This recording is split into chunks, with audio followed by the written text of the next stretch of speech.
So the poll just ended. So we have a lot of people from Philippines joining us, Singapore, Thailand, Vietnam. We're expecting more people to just join in as, yeah. So a lot of people are already engaged in enterprise sales. About 52% of the folks on the calls are engaged in enterprise sales. About 19% is not engaged in enterprise sales, and 19% is thinking of doing enterprise sales.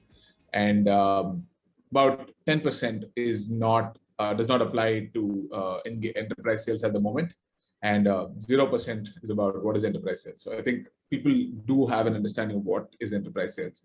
But yeah, I think we have Vinod and Anna, so I'm going to make them introduce in a quick short while. So my name is Navas Ravichandran. I take care of the startup partnerships at Freshworks. And this is the third episode of the Startup Playbook series that Freshworks is putting together with E27. This is on enterprise sales for startups. We do have a couple of sessions on, we did one on marketing. We did one on how to set up your sales team. We have one coming up on about how to deliver world-class customer support, and also about how to drive customer experience, right? Like, I mean, just a holistic view of things. Vinci, you just move the slides for me, please. Yeah, so we do have a very interesting startup VC Connect that's happening next week. It was supposed to happen today, but just that due to some, like there was a small glitch with the software. So we moved it to the 15th of April. Just move to the next slide, VC. So we have some really interesting VCs who've been lined up for, if you're looking to raise funds, or if you know founders who are looking to raise funds, the link will be available in the chat somewhere, and it will also be available in slides. We've lined up a couple of VCs from like different ASEAN countries, and they are going to be present for the VC Connect at 15th, and it'll be like 1:1 VC Connect, where you can schedule meetings with them, and if they agree, then you get to meet with them for 15 minutes. And that's how it is. It's fairly automated. You don't have to go through any manual application process or anything. So it's direct meetings with VCs if they like what you're building. So do register and be a part of it. I think Nina will give you the link for whoever is interested in the VC Connect. It's happening on the 15th of April, next Thursday. So yeah, next slide. Let's see. Yeah, so that's the link to join. I think Nina will give you the access. Next slide, we'll see. Yeah, so two parts in Zoom, right? Like keep the discussions to the chat, and keep the question and answers to the Q&A portal, so that we're able to just look through them. It just becomes slightly easier for me to, I'm just making my life easier here, and for the panelists to answer the questions as well. The webinar is being recorded, and if you want a copy, I think Nina will be sending it to you. Next slide. Yeah, so this is being done by Freshworks for startups. We are a customer engagement software company, and we are working with a lot of VCs and accelerators to help startups kind of grow their customer engagement suite, right? Like, I mean, and grow their experience with the customers. And as part of this webinar, we're actually putting out $10,000 in credits for the startups that are attending this webinar.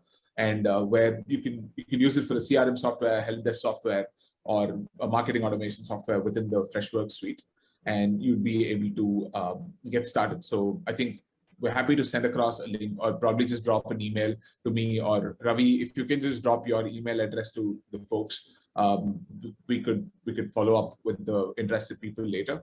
Next slide, we'll see. Yeah. Okay. So let's the Q&A comes a little later. So Vinci, you can actually turn off the slides, and we will just jump into the discussions. Yeah. So welcome, Vinod. Welcome, Anna. Thank you so much for joining, taking some time out from your schedule. So Vinod, I would like to introduce yourself. I'm going to set up like a small format for it. If you can just say your name, what do you do at Freshworks, and also probably talk about who are your target audience, right? Is it some verticals? Is it some size? And also, how do you define enterprise, right? Like, I mean, is it based on employees, or is it based on a particular ticket size or a deal size, right? If you could probably walk us through a quick introduction, and then I'll jump into Anna as well. Absolutely. Thank you for having me, Navas. Looks like a great event. It's good to meet you again, Anna. Hello, everybody. My name is Vinod Chandramouli, and what do I do at Freshworks is still very much a mystery. But at this point, I'm running the Southeast Asia business. And what that means is a catch-all bucket of marketing, sales, customer success, customer support. But my predominant focus is running the enterprise and the mid-market sales for Southeast Asia at Freshworks. I used to run the technical sales globally for Freshworks. Prior to this, I've been with Freshworks for a little over 5.5 years. I come in a long history of consulting and business development experience. Freshworks was my first stint with SMB customers. All through my life, I've only been selling into enterprise. So I sort of had a fire, drinking from the fire hose, learning on SMB, but here I am talking about enterprise now. To answer two questions, to keep it simple, given that I work at Freshworks, what that means is I get to sell into pretty much every spectrum of verticals. So we've got customers from retail and e-commerce all the way through large manufacturing and shipping and logistics organizations. So we sort of have customers across, given the breadth of products we have. But for us, the enterprise or the mid-market team, as we'd like to call it, the field team, the definition is on the employee size, because given that we sell into B2B SaaS, our TAM is a lot more accurate if you were to look at the employee count and see how many number of employees could we sort of target. So with that perception, we've split ourselves as SMB, mid-market, and enterprise. So mid-market and enterprise is anybody above 250 employees in an organization and above. So that's a little bit about me and what I do. Vivas, back to you. Awesome. Same routine, right? Like, I mean, the name of the company and what you do. I mean, what does Perx do? And also probably talk about the personas that you go after, and also how do you define enterprise? Great, thank you. Vinod, I think we come from a similar background because my first job was at Pricewaterhouse doing SAP implementation. So I was definitely in the services industry for a while. But having spent a bulk of my career in Silicon Valley, I was on a contract, 2-year contract to Asia. Now 11 years later, I'm running Perx Technologies. I'm the CEO and founder of Perx, and we're a category creating lifestyle marketing SaaS platform. What does that mean? We help large enterprises and digital native businesses transform from a transient and transactional brand to delivering continuous, meaningful engagements and relationships. And we focus mostly on mobile first businesses, and that enables these businesses to monetize on their customer engagements by creating personalized, interactive, revenue generating experiences. And so how do we categorize our sizes of the industry? We go after banking, telcos, the large enterprises from that perspective. And then if you go downstream to the digital natives or high growth startups or unicorns or decacorns, we focus on businesses that primarily have a mobile strategy or have already have a customer engagement strategy mobile first. And so hundreds of thousands of customers in the database to millions of customers. So those are the target segments that we go after. So fintech, insurtech, marketplaces, but the traditional enterprises are insurance, telcos, banking. So that's what we do. And how do you generally define enterprise, Anna? Like, I mean, do you go by employee size, or how do you? I just mentioned that we go by the customers in their profile. So the B2C approach. So a bank has millions of customers. Right. Telco has millions of customers. Digital native, high growth, let's say fintech already has millions or hundreds of thousands of customers, and they cannot afford churn. And this is where we come in, where you don't have SoftBank shelling out money anymore, right? Like the old days. And VCs are looking for positive unit economic growth. And so it's really hard for startups to actually continue that burning model or high burn model. And a lot of them are thinking about how to actually retain these customers that they have and monetize on those customers, as well as ecosystem. And so we primarily focus on those segments with hundreds of thousands of customers to millions of end users. I'm going to start off with you, right? Like the first question, because we were an SMB product, and then suddenly you had to go out and sell to enterprises, right? So how can a startup or a product be enterprise ready, right? Like this is a question that a lot of founders get, saying, hey, you know what, you're not enterprise ready. So what does that actually mean? And what's like the checklist generally that looks, I mean, there are obviously features that are specific to a product, but beyond that, what is being enterprise ready even mean for startups? I think that's literally $1 billion question, right? If you can answer that, you can make $1 billion out of it. But it is, I think, almost an evolution in large organizations or small organizations to look at vice versa, right? I worked in large organizations where they've started enterprise and then they found a way to get to SMB. Then I have organizations like Freshworks where we started SMB and then we progressed on to enterprise. I kind of feel like I'm more partial towards the SMB to enterprise world because it makes a lot of sense for you to really understand where the markets are. But there are obviously organizations who cater to enterprise right from get-go, right? I've seen many organizations, especially verticals like shipping and manufacturing. You really can't expect them to be SMB. They've got to be really mid-market and enterprise. And when you think about what does that mean to be enterprise ready, I think it is very similar to any startup and in any organization, but at a 10x the downward looking scale, which is, I do not believe that the TAM, at least the first 6 to 9 months to 1 year of incubation period, really needs to be how many enterprise customers do I have in a market? How much am I going to be? I don't think the scale really is the first question anybody needs to answer. To me, the biggest question is, can an enterprise look at you and invest some money? And that means that the first 4 or 5 prospective customers really make or break the organization's confidence and mentality. So to me, that enterprise ready is, have you onboarded at least 4 or 5 enterprise customers, right? And if you are able to do that, then to me, it's enterprise ready. And then everything else is just an evolution. And it cannot be expected to have a playbook right from day one. But the crucial point is, if you want to be enterprise ready, you've got to be able to have at least 5 customers, right? When I mean 5 customers at Freshworks, when we were enterprise ready, we made a very conscious effort to invest in them, which means we didn't worry about pricing, we didn't worry about resources, but we said we cannot handle more than 2 enterprise customers in a year.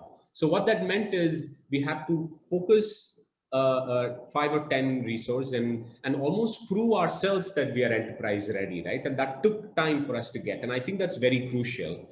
So to answer in short, Nivas, I think if you got enterprise customers today, you need to think about how many of them are there, how many of them are ready to sign up, and how many of them can you handle before you even worry about opening your TAM and going elsewhere. I think that especially if you're a startup, you really need to think about that.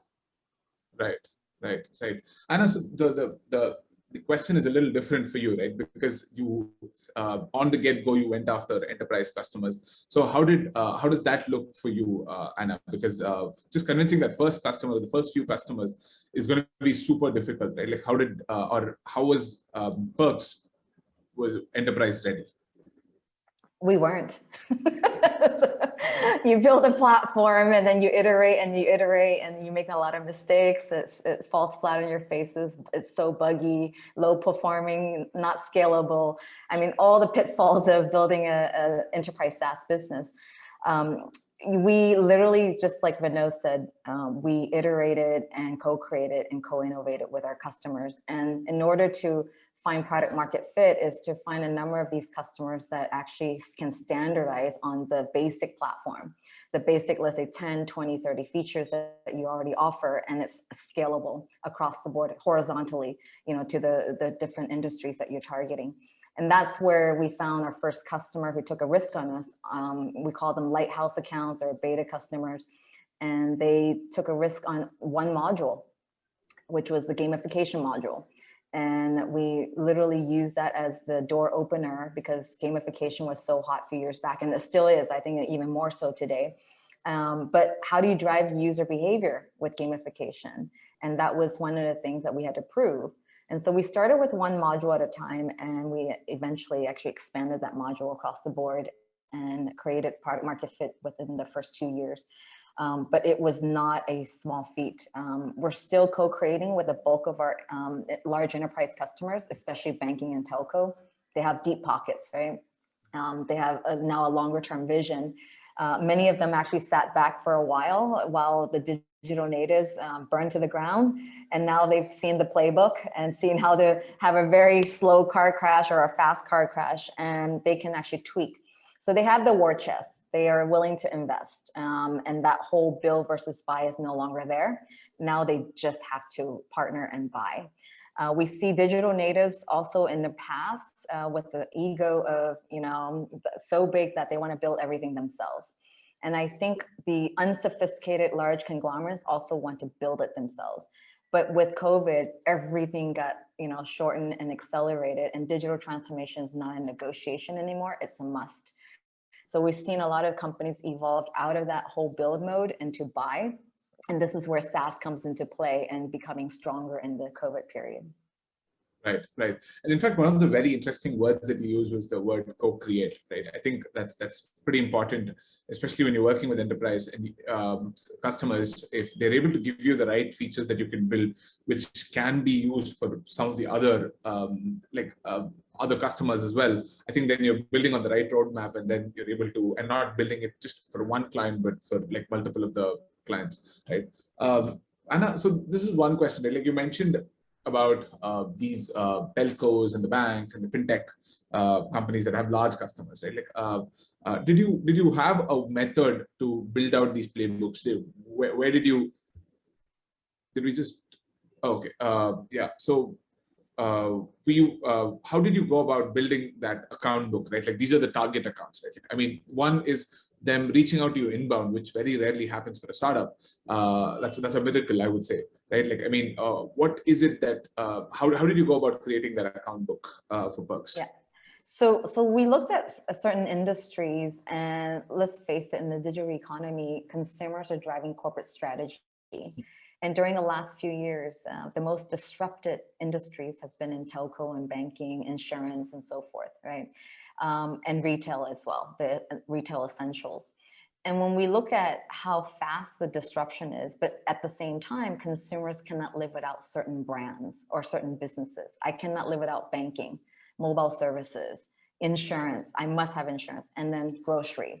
So those are the four essentials that I know that they're going to transform very fast, and they're going to double down on the IT investments, digital transformation, as well as operational efficiency. And those were the very first ones that we targeted because consumers cannot live without it. We know there's a bulk of consumers that will be transient and transactional anyways, but also loyal. A bulk of these brands actually already have a sustainable deep pocket as well as a customer base. So we went after that.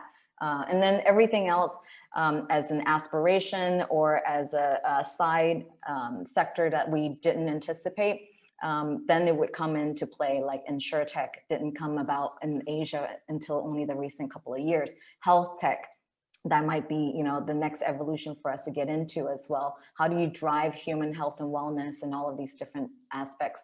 So that's, we're deliberately going after a sector that consumers cannot live without already.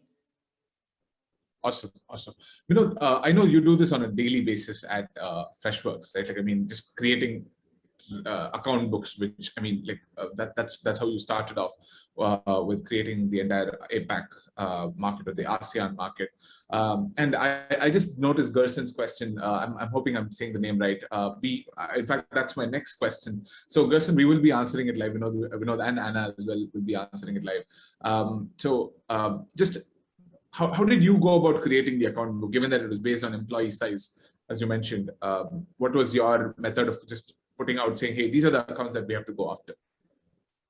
Yeah, I think, Gerson's got a great question. And again, a $1 billion question is those 5 customers, right? And often I believe those 5 customers are very personal customers. Like in enterprise world, there's a lot of it is relationship driven.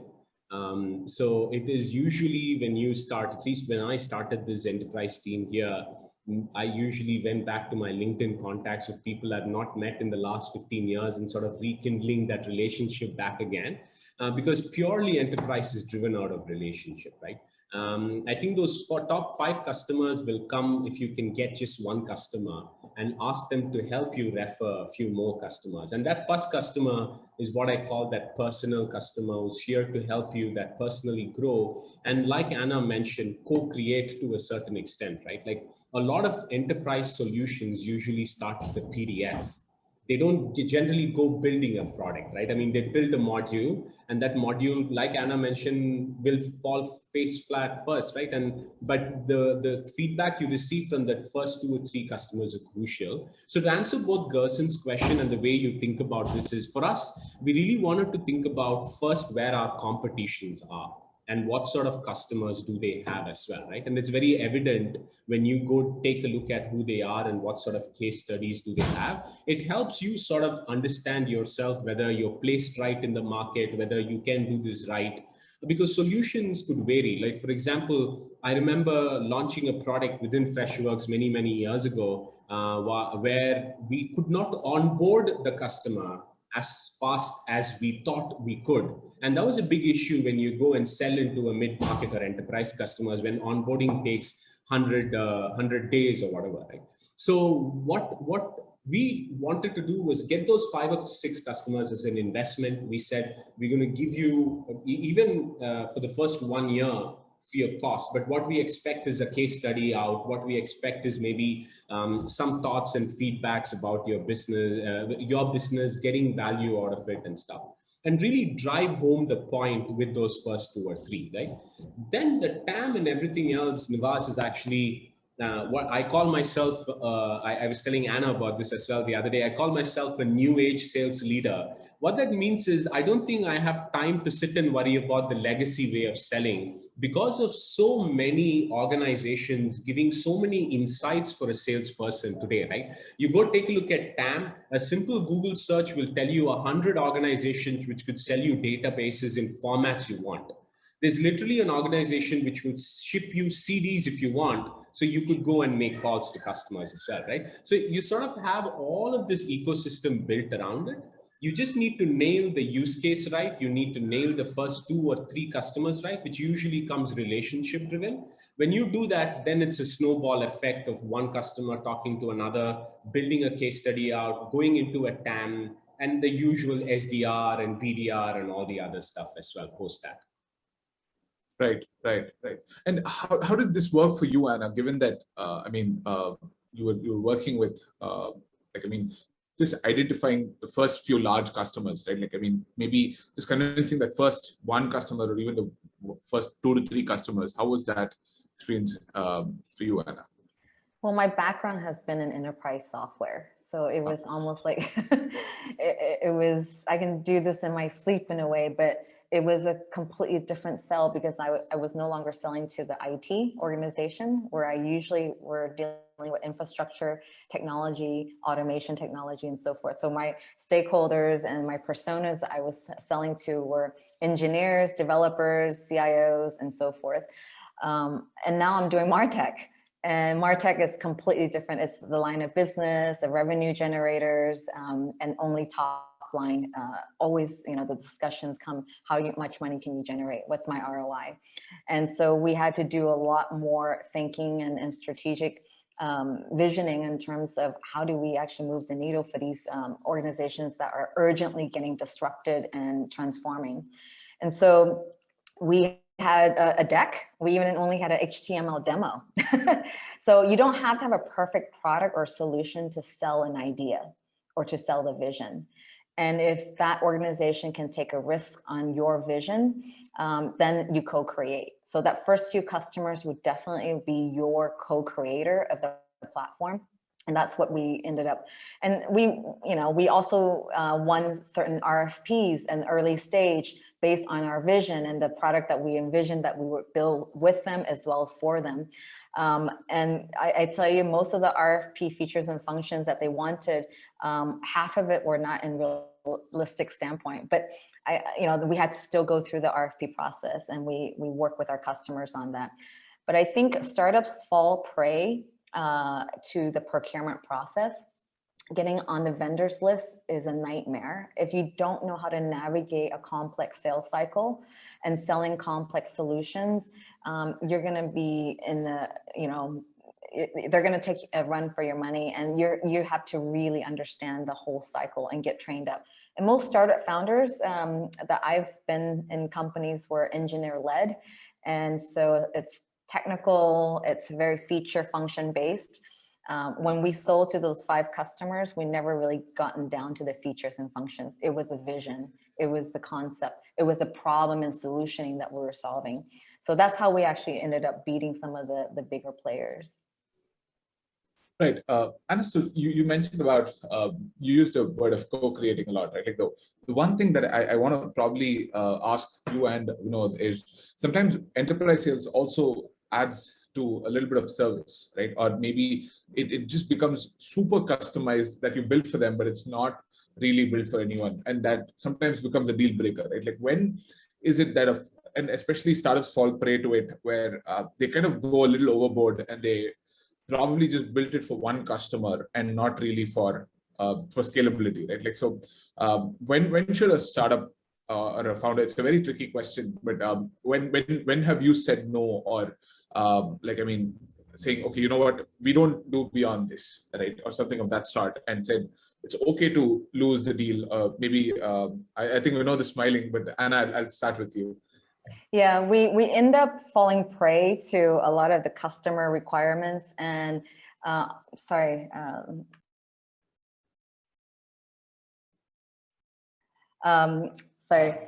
we end up falling prey to, I would say, a lot of the requests coming from customers, and I had to train my team to say no more. No, we don't do this. This is the direction that you should be thinking about. We get happy ears, and a lot of customers or a lot of vendors have happy ears because they feel wanted. And you go down this rat hole of over customizing for that one customer or the first few customers, then you're a dev shop. Are you a scalable platform, or are you a dev shop? In the SaaS world, you have to have a gross profit margin of around 70 to 80% on standard industry benchmark to be a healthy margin for VCs to pay attention to you. But if you start off with 50% because you're still finding product market fit and you're doing a lot more services than scalability or out of the box solutions, then you're still not there. We're right now at 85 to 90% gross profit margin. So that means we should be 80% product and 20% co-creating and servicing. If you are the opposite of that, then you're still trying to find product market fit, or you're just a dev shop. So that's where we stand in the moment. Vinod, do you want to take that? Yeah, I think enterprise selling is a double-edged sword, really. I think the first thing is you need the art of selling at enterprise world is to say when to say no, and then when to walk away from a particular deal. And you should always be ready to walk away from any particular enterprise deal, simply because it is always a big risk for any organization to take on a large enterprise.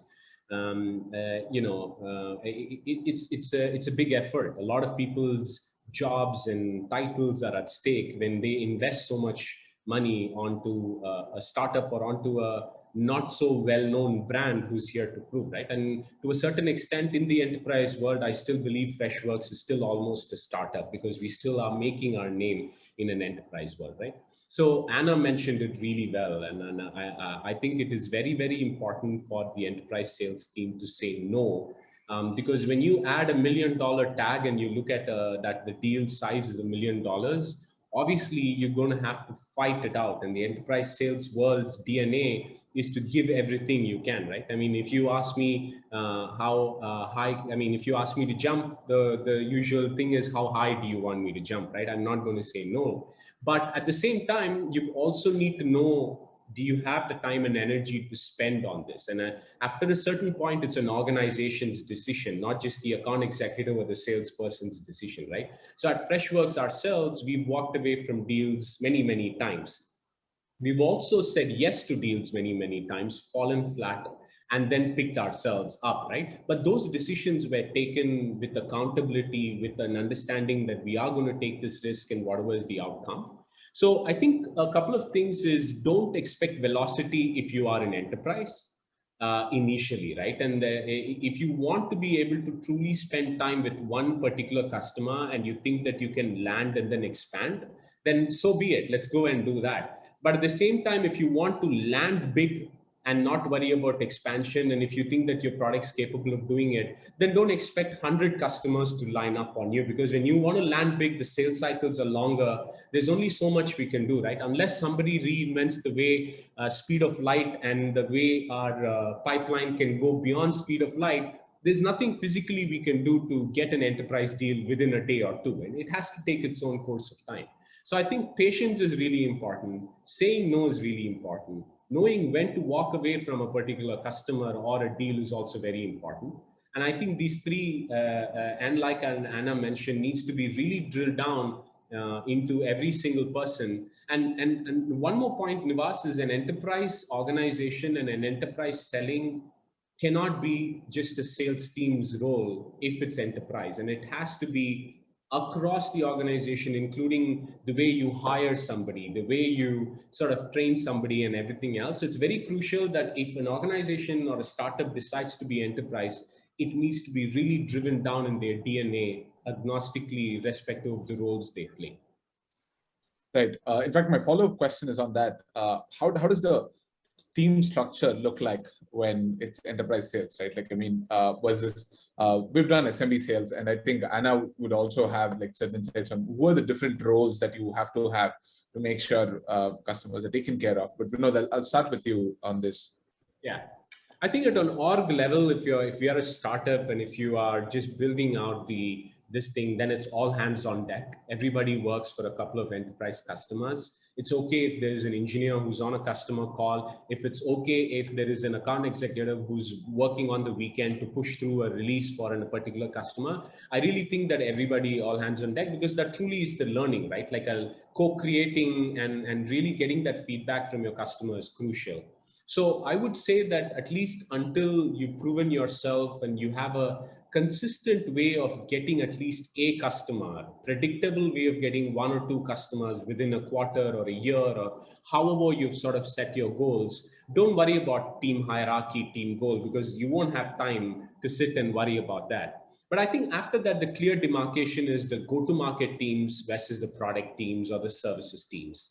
Now, until that gets mature, you don't need to really worry about hierarchies within these internally. Then you really think about within product research and development versus existing customer happiness and all of that, right? And in GTM, then you can start thinking about marketing versus sales versus BDRs and all of those. But all of those are really in evolution. It depends on what stage a startup is in, how much of a business do they have from enterprise. For example, if you've got 20 enterprise customers, it's a good time to add a customer success person in, right? So they can drive some farming activity and stuff like that. So really, Nivas, depends on what stage, but it's also really an evolution. I cannot say a startup today needs to put in an ecosystem of BDRs, SDRs, and everybody when they have 0 enterprise customers. But at the same time, if you have 100 enterprise customers and this predictability, if you don't put an SDR, a BDR, a marketing, a field marketing, and all of those, then you're leaving money on the table as well. Right. And in terms of, is there like a ratio that you followed, like, I mean, in terms of number of customers to how many, like customer happiness or customer success or even farming, right? Yeah. Like, I mean, any insights on that, Vinod? I think in our line of business where we have the capability to drive velocity, given that we have 11 products and we're able to go and talk to individual buyer personas, because understanding those are very crucial. Who do you want to sell into? What's the buyer persona, right? Who is ready to listen to you? Who has the budget? Who's an influencer? So with all of those put together, we really focused on about $1 million per rep on a farming side. Because we have a velocity, we can say that that's the account work and you sort of grow whatever you want. But again, it really depends on what vertical. If you get one customer who's paying $10 million an annum to you, and you can only afford to get one customer, then you really just put in hunting, farming, BDR, everybody into just that one, right? And I've worked in companies where it's just one customer who pays you a $10 million per annum, versus in our world, the ARPA and ARPU are a lot more easier to manage. Right. Right, right. Anna, how does the team structure in Perx work with respect to, I mean, just managing enterprise deals and accounts? So as Vinod said, everyone is extremely hands-on, but at the same time, they have to be customer facing and, you know, be able to articulate the business value as well as the problems and the solving those problems. So our engineers actually touch the customers pretty regularly. We invite them to speak with the customers, products as well, obviously. So we cut across the organization, but initially, I think nobody just sits in the back and, you know, become co-monkeys or co-factory. The organization is all customer facing. And even, you know, the ability to demo the product early on, everyone has to understand how the product functions. And so from, you know, myself and I, with our first sales rep or sales director, we were literally on the road together all the time. And I was demoing the product, I was pitching, you know, so you do everything yourself to find out whether you're making certain mistakes, what are the pitfalls, what are we not understanding of customers. And then we also get our product managers to literally speak to the customers regularly and co-create with them, share product roadmap. Now it's a lot, you know, more of a privilege to even see our roadmap because our products, you know, is our IP. So to be part of the customer advisory board or that whole group, you have to be, you know, in it for the long term, strategic partnership and so forth. So most of our customers have been with us for a few years now. And our first banking customer just renewed for another 3 years. So it's, you know, if you built a moat and a solution that really drives value, then these guys will be there for the long haul. Right, right, right. Anna, so there's a question from the audience. So I have just one more question, but I'm going to probably jump to some of the questions. It's an anonymous attendee. How do you manage the burn rate during uncertain sales cycles, right? There's a very, I mean, yeah, how do you go about it, Anna? Actually, our burn came down because we're not traveling anymore, right? Enterprise sales, we're on the plane literally 50% of the time. And whether it was effective or not, I think now selling through Zoom and through a virtual conference is so much more efficient, but you still lose the element of that, you know, the touch point, the personalized touch point. When you need to really reach out to that C-suite or the C-level, you have to sit down with them and, you know, have a glass of wine or a cup of coffee and really understand those problems at hand. And then understanding body language and this, you can get a lot out of it, and you can shorten sometimes a sales cycle. But because now everyone wants to get involved, they're bringing all these different people together. Sales cycles are now lengthened in certain aspects, because if more people are getting involved, then it kind of lengthens the whole process. But we actually found a sweet spot where we're driving a lot more productivity through selling through Zoom. We get a lot more done because we're not traveling, running around mad. So our burn rate has come down significantly. Servicing the customers, everything is remote deployment and remote implementation. And we've done a phenomenal job as an organization to manage that whole engagement model and delivery model. And the customers are now getting the hang of it. They don't need a body shop of 50 people on site to work with their team anymore. So yes, our burn rate has come down by default and literally through COVID. Yeah. Right, right. We know I've known you, and I think this is the longest you've stayed at home ever, right? Like, I mean, because we've met at airports multiple times. So, you know, yeah, just talking about one is the travel side, but otherwise, how do you manage the burn rate or the expenses during a sales cycle? I honestly think that it's really tough, right? And I was very surprised with the amount of savings we had when we do travel, because it usually is, hey, this meeting could, I mean, this email could have been a meeting, this travel could have been just a Zoom meeting sort of a thing. And most of the time in enterprise world, it is the unnecessary wait at the lobby, I feel, than the actual meeting in itself. Because when you're going from one place to another, at least during the travel part, what we used to do is we used to bridge in as many meetings as possible. So if I'm in Indonesia, Then in the span of like 3 days, I'll do 20 meetings and I'll try to see how much of it is pipeline moving versus how much of it is new and stuff. But when the travel opens back up, a good formula for that is to understand how many of these engagements really mean money versus how many of these engagements are almost like window shopping. You could afford to have 1 or 2 of them where you're sort of going in to do a dip test and see if they're interested. But in your entire, like, for example, when I'm traveling, I usually do an entire trip within a span of 3 weeks, right? I mean, between Indonesia, Malaysia, Thailand and all. But every week when I spend the time, I ensure that I don't spend too much time with prospective customers, but also with customers as well, because they are the ones who are paying you really that money. So you need to be always there. And something always gets out of it.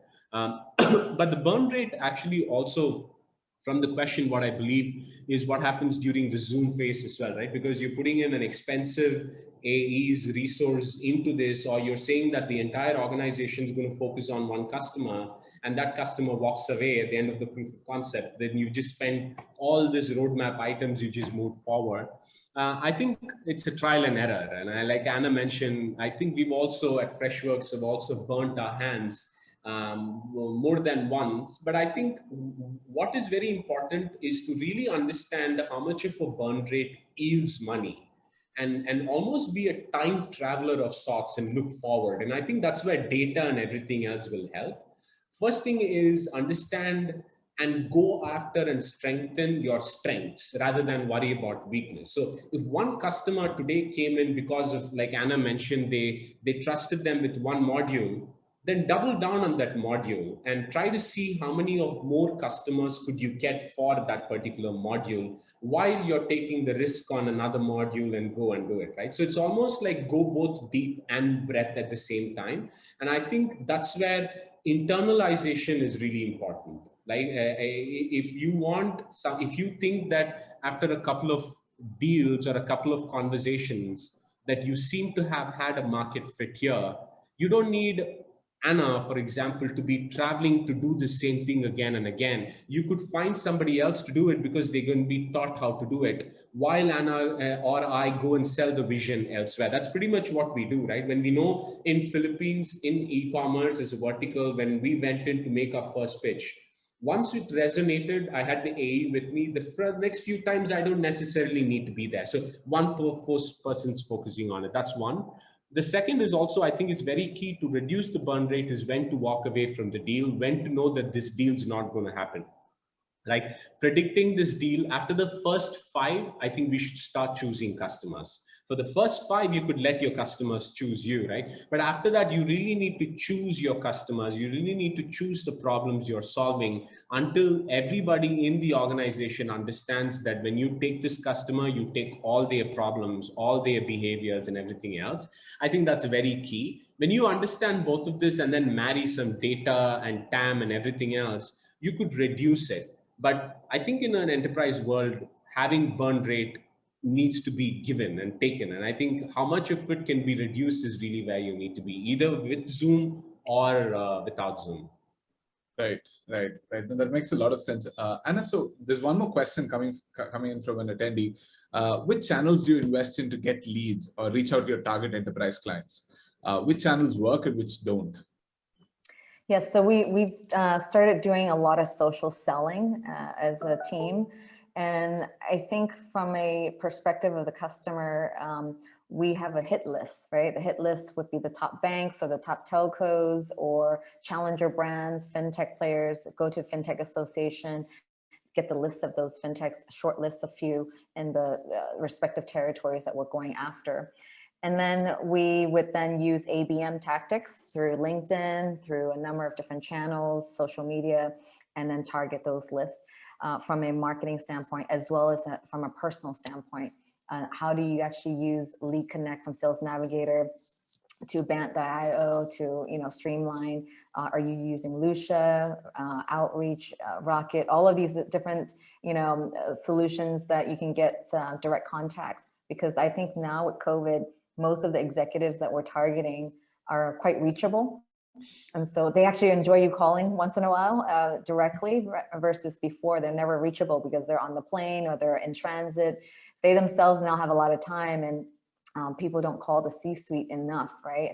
So I think if you try and attempt to call the C-suite directly, sometimes they pick up the phone and most likely you'll get an answer. So we use multiple channels. It really depends on your strategy, what kind of verticals that you're going after and the content and insights that you developed. And are you the thought leader? Do you have some really great content from existing customers as well as use cases that you can leverage to share those insights? Cool. Vinod, you want to chip in on that? Yeah. Many years ago, one of the biggest channels when I was selling into Japan was literally walking into an organization and dropping a business card and saying, please try delivering it to the CEO at the reception, right? And and fast forward now, like Anna mentioned, I don't think there's any more a requirement for us to be very traditional. There are organizations, there are startups who are doing a massive dent in the way enterprises can sell. Like, for example, I have a TAM, including our own product, Fresh Sales in itself. Like, it'll spit out and tell me for these TAM, there are so many people who are in A score, B score, C and D. So I know who do I have to spend time because it's matched itself with the personas. So I think the idea of selling into enterprises has become a lot more fun now. You really need to, like Anna mentioned, know where you stand and where you want to go. But at Freshworks, at least in my team, what we usually do is social selling is big. And being in front of the audience is big. And enterprise world is also a small world. It's almost an echo chamber. So building that relationship, but also being a thought leader is very important, right?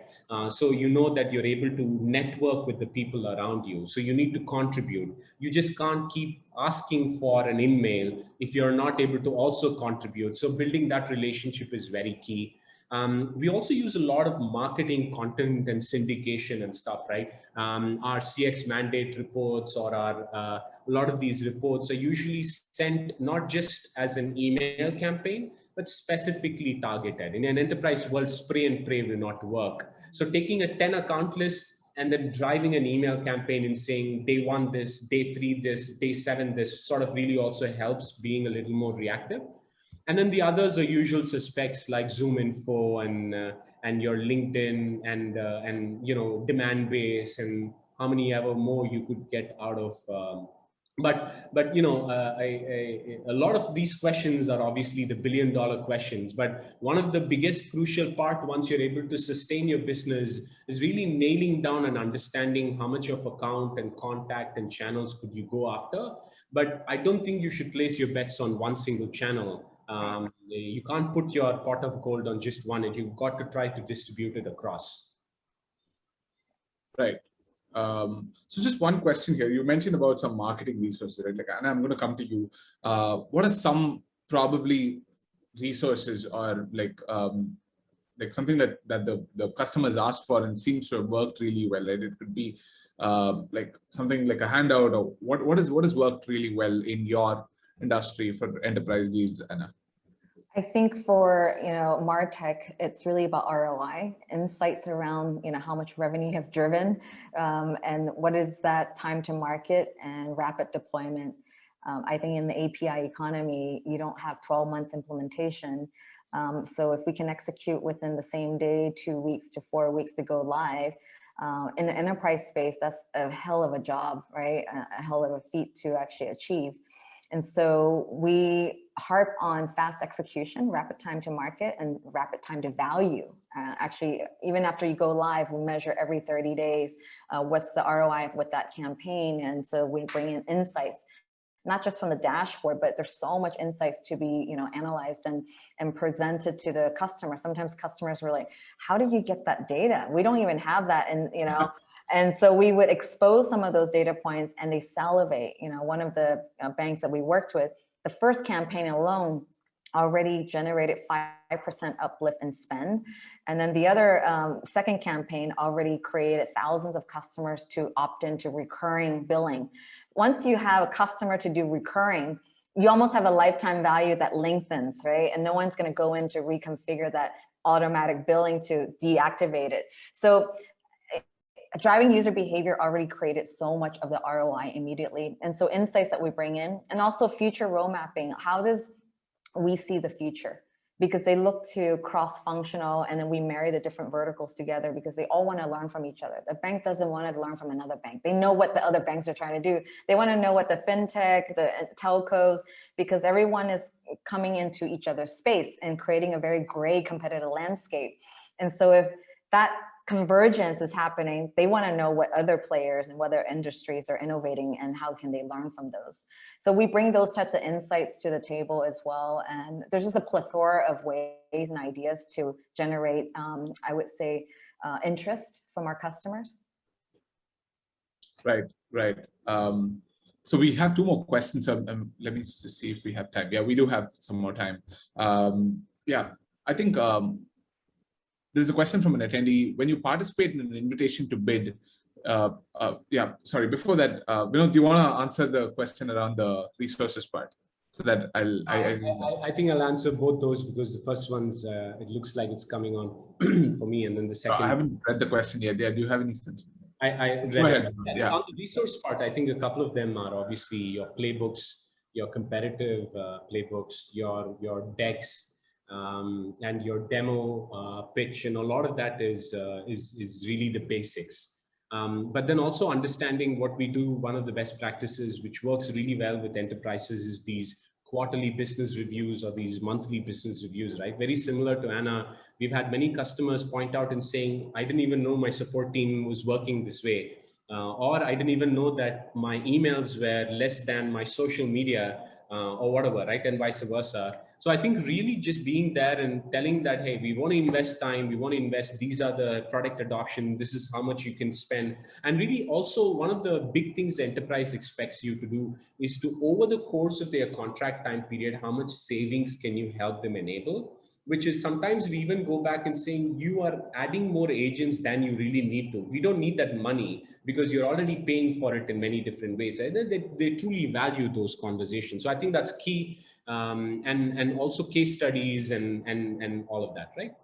Now, one of the questions here in the audio in this is the invitation to bid. And RFP is always I would say the pointier and the sharper part of the double-edged sword. Is when you get into it, you know you're going to get killed one way or another.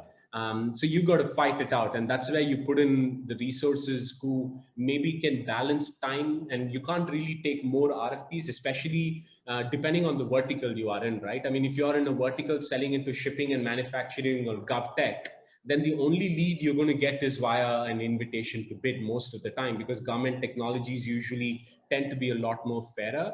Then your mentality and your thinking is very different. Your sales cycle, you're sort of including it. But places like us, what we've done is RFP in itself has become a big ecosystem. And there are so many startups who are actually selling RFP products themselves. So if you're expecting velocity, then we really have put in one of our product, I think we use RFP.io, and their job is to collate all of our information and create this knowledge base. So the time you spend on administrative work on RFP becomes less, because that's the most amount of pain, is spending time filling in 600-700 documents, questionnaire document, right? You can cut short that using technology. So we do that. But once that is done, in a world of RFP, really to this question is really understanding how much further can you go? How much of that yes can you say versus you're squeezing in just for the heck of it, right? But if this is a product fitment and if there is a play, then we put all hands on deck. So in an RFP world, at the time of submission, if we know it is really a luck, we just hit the RFP for the means of it, versus genuinely it's a product fit. I think you should be able to gauge that. And building on to that question, and I think that's where the key is, during the sales cycle, you really need to know what are those different stages are. A new to a demo, to a valuation, to a verbal commit. These are some nomenclatures we usually have. Is you take a deal from one stage to another, and then you would know how often these deals move and then really go from there. So you really need to break your journey, sales cycle journey down into different stages and see if you can move the needle from one stage to another. Right, right.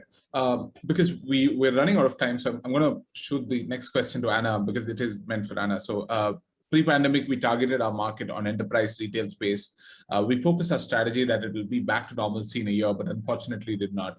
Do we need to pivot and target a pandemic-proof business, or shall we ride out again and wait until another year in order to call it quits and focus on another idea?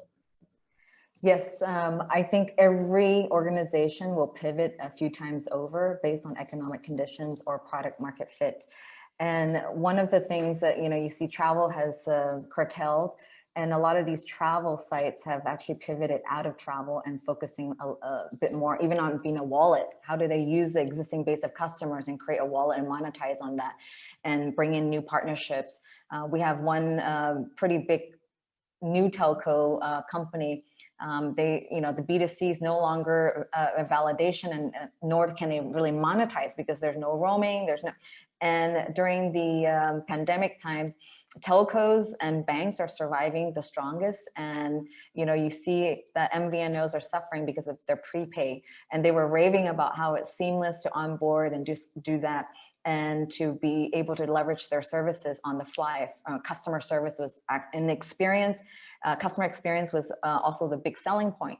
But during the pandemic, there's no traveling, so then data's building up, and then everyone has so much Wi-Fi, and all the traditional telcos are focusing on 5G and broadband. So I think the deeper the pockets, the bigger the organization that's backed by the government or is too big to fail, those are the companies that are going to survive.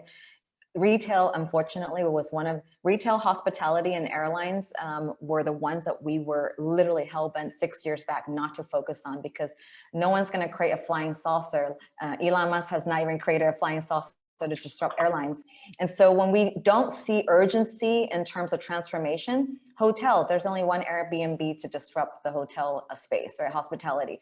So when you look at that perspective, there's no high disruption. Let them sit there because they're not going to urgently transform. So all the technology that's coming in, they're going to be complacent. They want to build it themselves. They have the luxury of doing that. And then the sales cycles become very, very long. But if it's urgent, the wallet space is going to go through a massive consolidation. P2P, all the fintech will go through a massive consolidation. So then banks are going to swallow some of those capabilities or invest in them. And so you see a lot of urgency to transform. If they cannot build it themselves, they're going to buy. Yes, pivot to sustain your business. If your retailers are your bread and butter, you have to figure out how to work with e-commerce, or maybe work with other companies, F&B, maybe not retail. So then what are the offline players that are really highly sustainable today that are generating the bulk of the economic GDP? So you have to figure out where you want to play. Right.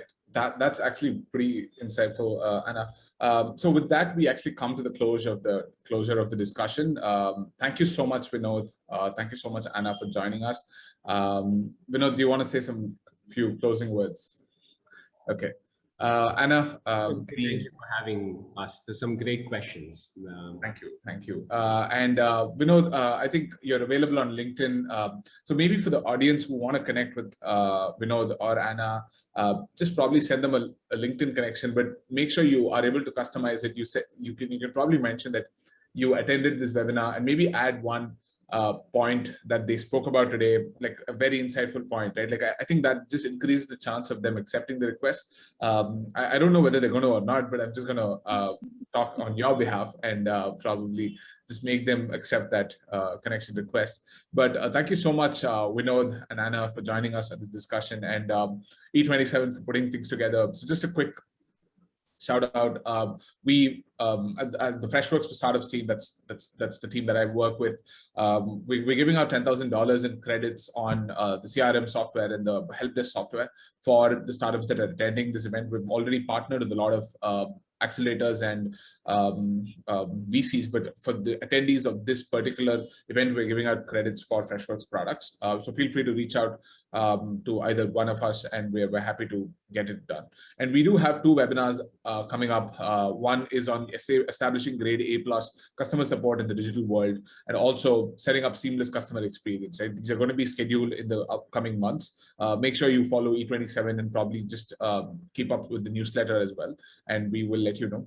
And also a very interesting thing is we're having a VC Connect. Right? If you're a founder looking to raise funds, or if you know a founder who's looking to raise funds, just reach out to us, or probably Nina will send you a link right after this webinar where you can go ahead and register for the VC Connect, where we've actually lined up a good number of VCs from the ASEAN countries, and they're going to be interacting with the founders 1:1, right? Like you get meetings with them 1:1. So yeah, this link again will be dropped in the comment section. And thank you so much. Vinod, thank you so much for taking time. Anna, I know it's super important from a founder perspective to ensure the time is valuable. Thank you so much for taking time out. And hopefully once we're in Singapore, we'd love to catch up for a cup of coffee, or yeah. That's all. Great. Thank you very much. Have a great day. Sure. Thank you so much.